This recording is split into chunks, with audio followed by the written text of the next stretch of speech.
So there we go. So the holiday activity programme is a national programme. It's known as the Holiday Activity and Food Programme, and it's funded through the Department for Education, and then in Hertfordshire we call it Happy. So the reason for the fund existing is that school holidays, as it says here, can be a really difficult time for lots of families because of various factors, but mainly it's those increased costs such as childcare, additional food, especially when you've got teenagers and their legs just go on forever, and that families that are on low incomes really do kind of find those pinch points throughout the year much of a struggle. And this is something, you know, you guys are going to know this sort of stuff. But actually, it always surprises me, the more that we talk to parents, and we end up speaking to parents loads through the booking process, some of those difficulties that we kind of perceive are exacerbated far more than we even realise, whether that's down to shift working or, you know, single parent families with no family around to support, or children that have got additional needs. It's not simply just a case of increased costs and struggling for childcare. There's so much more around it, and I think the longer that we do this project for, the more benefit that we're seeing across the board with respect to the offer that we're able to give. But going back to kind of the fundamentals, these kids are far less likely to access organised out of school activities, and that very often is a cost barrier. As a result, they're more likely to experience really unhealthy holidays, and that's not just talking about nutrition, that's also talking about their access to physical activity and those kind of enriching opportunities to see new things, meet new people, experience different things that a lot of their peers at school would normally have the opportunity to experience. And subsequently, as another result, is to be really quite isolated, and especially for some of those families that are perhaps living in properties that don't have gardens, or quite small properties, or children that are on their own, that social isolation is really exacerbated over the holiday period. So that's essentially why this fund exists. So the pilot year in Hertfordshire was last year. There are other counties across the country that have had their pilot in 2020, but for us the first year was last year, and the government gave Hertfordshire just under £3 million, the majority of which is delivery money. So that is the money that comes to you guys to run the camps. We've got a similar amount allocated to us for this year, but for 23 and beyond, the amount we get allocated is very much performance based. So if we don't spend all of the money that we've got allocated to us this year, we get a cut next year. And that kind of performance is measured in lots of different ways. It's not only a case of have you spent it, we need to make sure we're spending it effectively, and that the investment is very insight led, and we make sure that we are running camps essentially in the areas that need them the most. So the programme has got various outcomes that it's trying to achieve. First and foremost, it's supporting those children, young people and their families that we're talking about, that are in that kind of low income bracket. But we want them to eat more healthily over the school holiday period. And this is a really important part of the camps. And we sort of say from the get-go, all of the camps should be offering a hot meal, and that hot meal has to meet school food standards.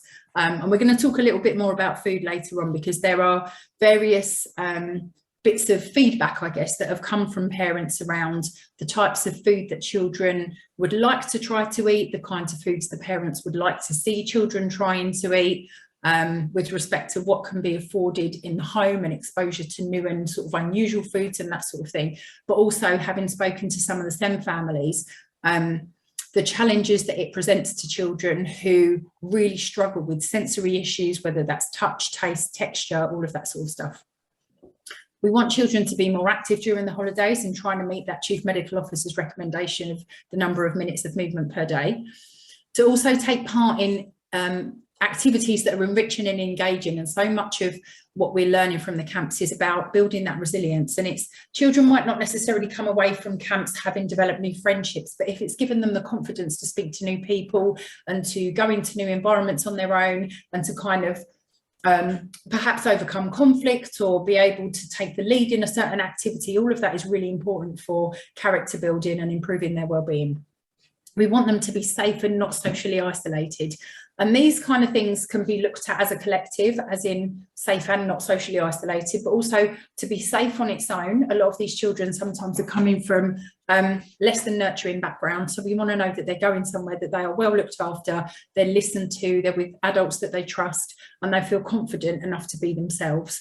But also not to be socially isolated with respect to, we want them to be around other children, and we want them to, you know, enjoy their holiday period and be able to go back to school and be really excited about some of the stuff that they've had the opportunity to take part in.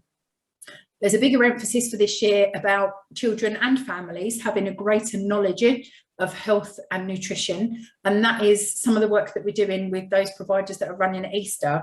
It's not just talking to the kids when they're at the camp about the best way to fuel their bodies and how they can get the most out of the food they're eating and the choice of food and preparing food. It's also taking those messages home and making sure that families are educated.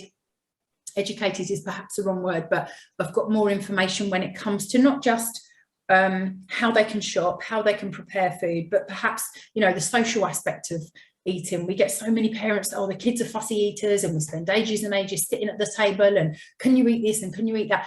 We've spoken to a couple of research specialists at the university lately, and they've given us some really good ideas and insight around the, you know, how social eating should be. And it kind of comes as second nature, but it's thinking about things. Some of these households don't have a dining table. So how do you implement, you know, a family environment when you don't have a space for a physical table? And how do you kind of engage in conversation and table manners and the use of cutlery and that sort of stuff? So it's more than just about nutritional dietary kind of values and that sort of thing. And then also to be more engaged, we've got with school and other services, but what we mean by this is, again, for the family, just to understand what is around them.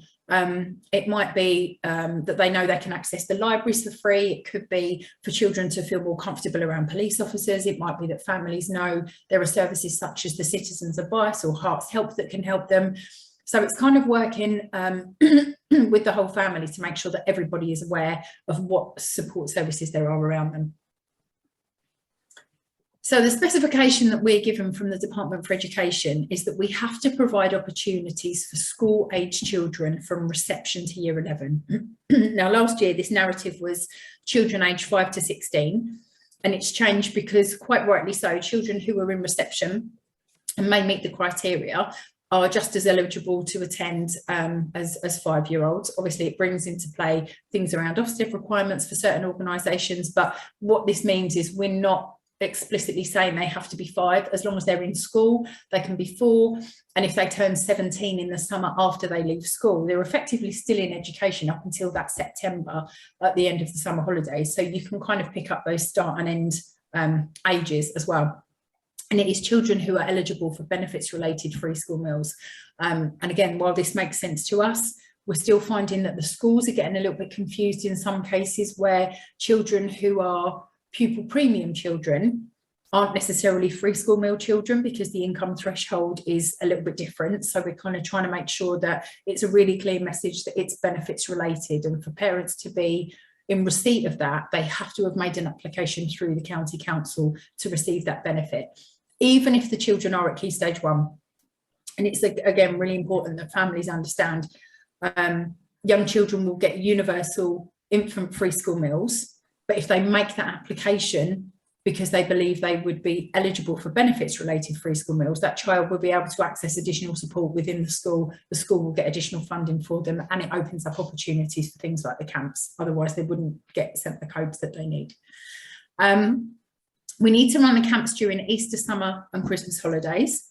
The camps need to run for a minimum of 4 hours per day. Now, some of you very kindly open your hours far longer than that, and we know that that absolutely suits families down to the ground. There are so many families that are looking for that kind of school 9 till 3, 9 till 4 wraparound type offer, and we've seen from the booking end of the system that those places fly out the door straight away. And I know there's a couple of providers on the call who hopefully see that knock-on effect as well, because that's what you're offering.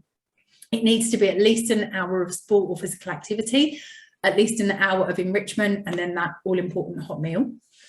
All of the free places that you're offering do need to be listed on Playways. So Playways is the central booking platform, and we've spent a really long time working with Playways over the last year and then into this year to make improvements and developments. And hopefully for those of you that have been part of the project before, you've seen those improvements and you've seen hopefully a reduction in contact from parents saying that they're struggling, but also improvements in the kind of data that you're getting about children before the camp start.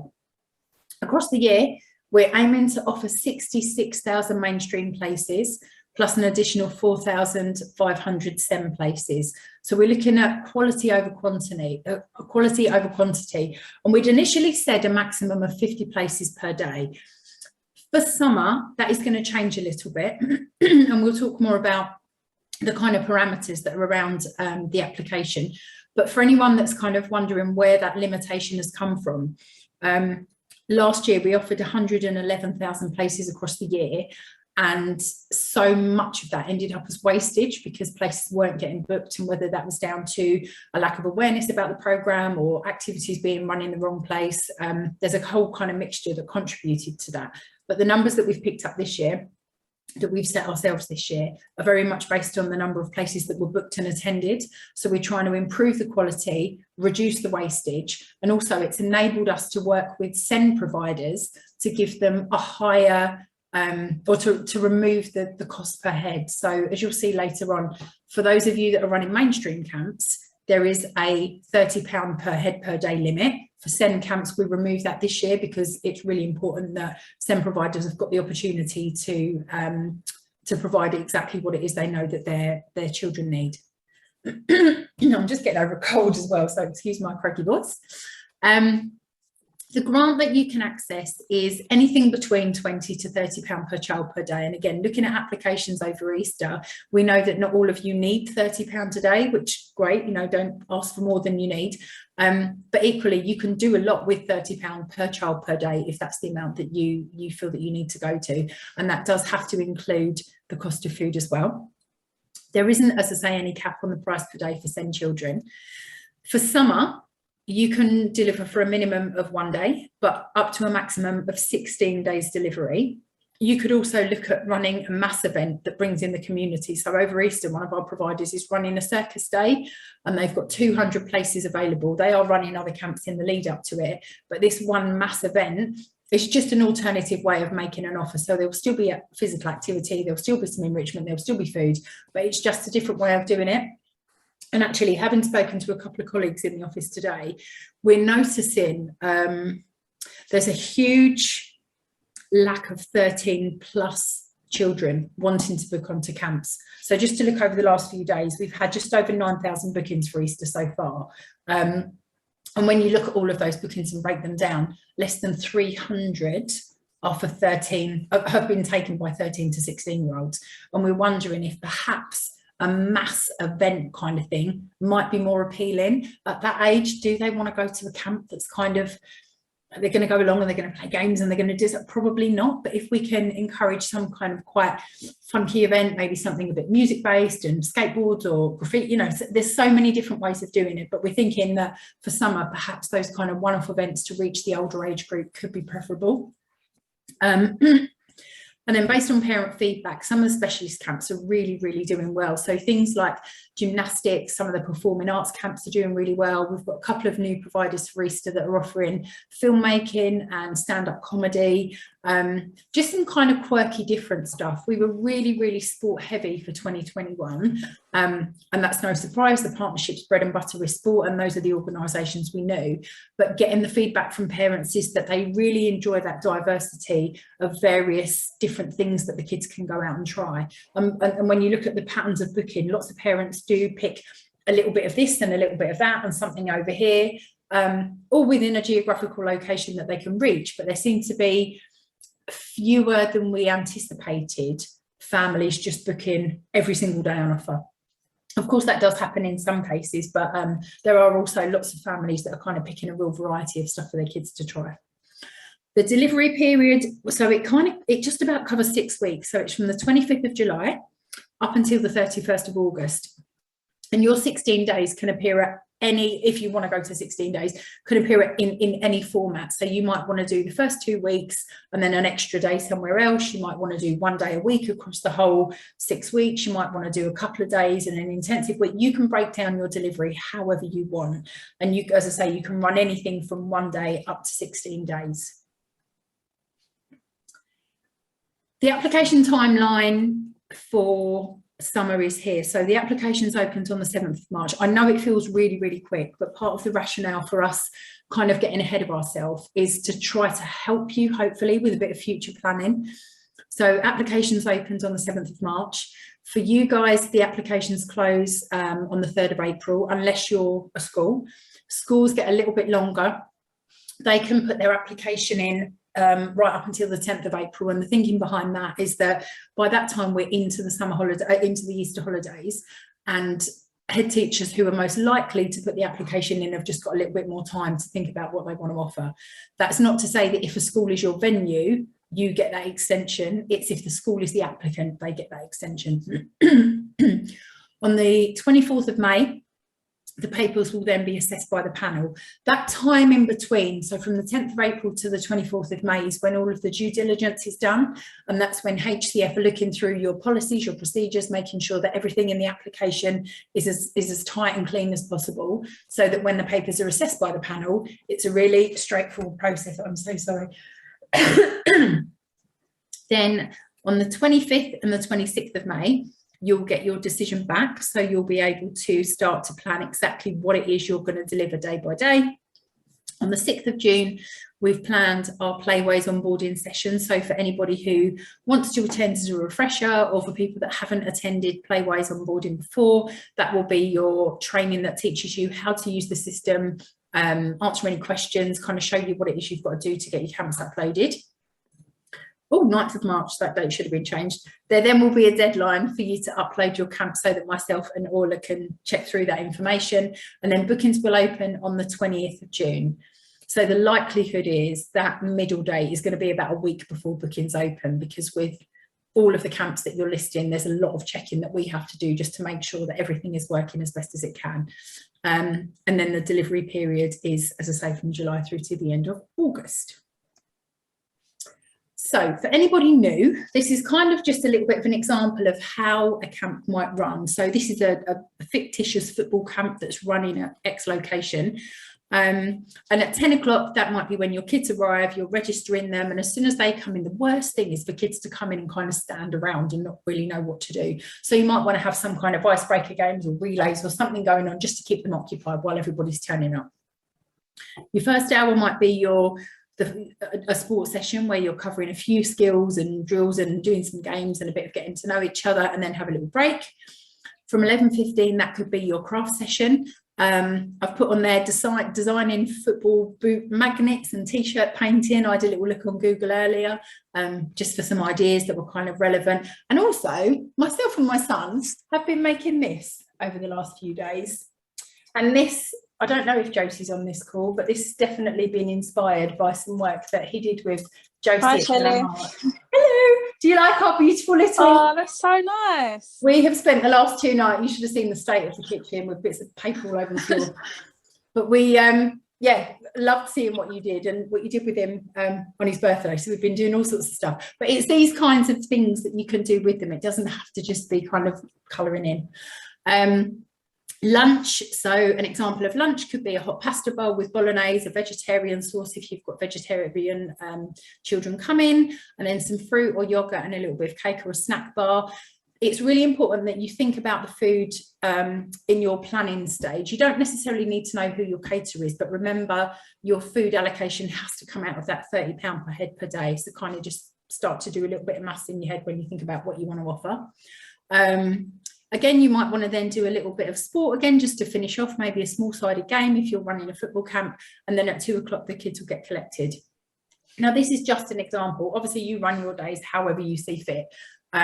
You might choose to do more craft one day, more sport another day. You might choose to take them outside and go foraging or do some mindfulness scavenger hunt. You might want to go outside and fly a kite. You know, there's so many different things that you can do. enrichment's one of those topics that people kind of go, I'm not really sure what it means. So what we've done, and you'll see at the end of the presentation, we've put together a web page for you where there are lots of different categories, so you can pick up ideas for enrichment that are based on STEM, climate change, music and theatre, the natural environment, and it's anything from downloads to videos to colouring in books, and I don't know, all sorts of ideas for things that you can kind of just grab and print and you can include in your camp if that's something you're kind of struggling a bit with.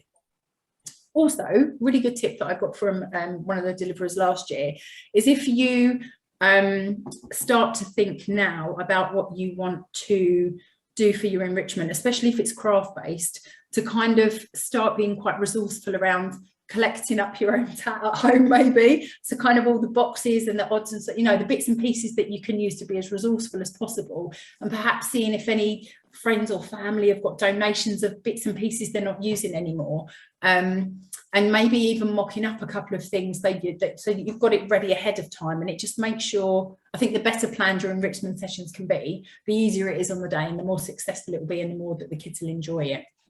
But yeah, trying to kind of recycle, I guess, and get lots of bits and pieces in to kind of prepare yourselves ahead of time is a really useful tip. So this is the bit I was hoping Nikki was going to be around for, but I will work my way through it. So with the applications, and Nikki's mentioned this time and time again, it is a really, really full-on, arduous job for Nikki to look through the applications. So it's important that she can look at your application and she can understand from reading through it exactly what your program's about. What she doesn't want is to have to come back and say, can you tell me what your enrichment is? Can you tell me what your food's going to be like? Can you explain your physical activity? If you give all of this to her, it's going to make it far easier. And I guess this will be echoed in the brutality of the assessment. So for Easter, we had applications to the tune of 36,000 places, and we knew that we were only going to offer around about 15,000 because that's how we budgeted. When Nikki is looking through those applications, the first thing that she's going to switch off from is anything that's not filled in properly. That's going to the side. She's going to look at the stuff that's been filled in really, really well, first of all, because it's easier and that's what everybody's been asked to do. So make sure that you put in a sample timetable, make sure you're explaining what you're doing in your sessions. If you're delivering at multiple venues, put all of those venues on one application. That's not 5, 6, 7 different applications per venue. You guys are one provider delivering across various places. So please, that is one application. Even if you don't know who's going to provide your food, there is a little bit of leniency in this because you may not look into investigating food until you've been approved. But if you can just put in some example options of what you think you would like to offer, then that is fine. If you're delivering SEND specific provision, you can make adjustments to your delivery. So lots of parents say, do you know what, 4 hours is just too much. If kids have got additional needs, 4 hours is far too intense for them. So it's okay if you cut that down to 2 hours, 2.5 hours, as long as you can demonstrate and explain why you've done that and how it's going to benefit those kids and how you're still meeting the need, then that's absolutely fine. If you need higher staff ratios, which you probably would, just explain that. If there's any adaptations around the session when it comes to SEND, just explain it, and then it's far easier for us to understand and assess. With the budget, your budget needs to be really, really clear. She is looking for things to not be overly costed. And by that, I mean, you know, we're not looking for coaches to be paid £50 an hour, for example. You know, you need to keep your coaching costs and your costs for the project kind of modest and realistic. And if anything looks a little bit ambiguous, just make sure there's an explanation behind it. Also check that the budget adds up. Absolutely, it needs to add up before you send it in. And alongside that, I'm also going to mention the location spreadsheet. And again, this is quite tricky. One of the things that people don't always have complete clarity on is the venues that they're going to be delivering at. But as much as possible, if you can try to give Nikki, you know, she's looking for the postcode information, she's looking for the address. And the reason that that is so important is because what we do now is map all of the postcodes. I'll explain this in the insight bit that's coming up. All of the postcodes of the venues that you guys are thinking of using get mapped against the areas where children on free school meals live. So what that means is if you're thinking of using a venue that is in what we have got listed as a green area where there are very, very few free school meal kids, it looks as though you're not in the place where the need is. If you submit an application and there's no location on there, we've got no idea of knowing what your intentions are and how you're going to run it. So it is really important that you've got that postcode information so that we know exactly where it is you're looking at running, what's the likelihood of the kids getting there, and it all helps the application process. Within the form, there are those little kind of blue information icons that tell you a little bit more about each of the questions. And then also just to not copy and paste across. So it's quite obvious when we look at the applications and you can say, over the summer holidays, we will, when you think it's Easter, that's been a copy and paste job and there's a few bits in there that you've not edited. Please just make sure that if you do copy and paste, you just kind of go through it, just proofread it, make sure that you've picked up all of those errors that might appear.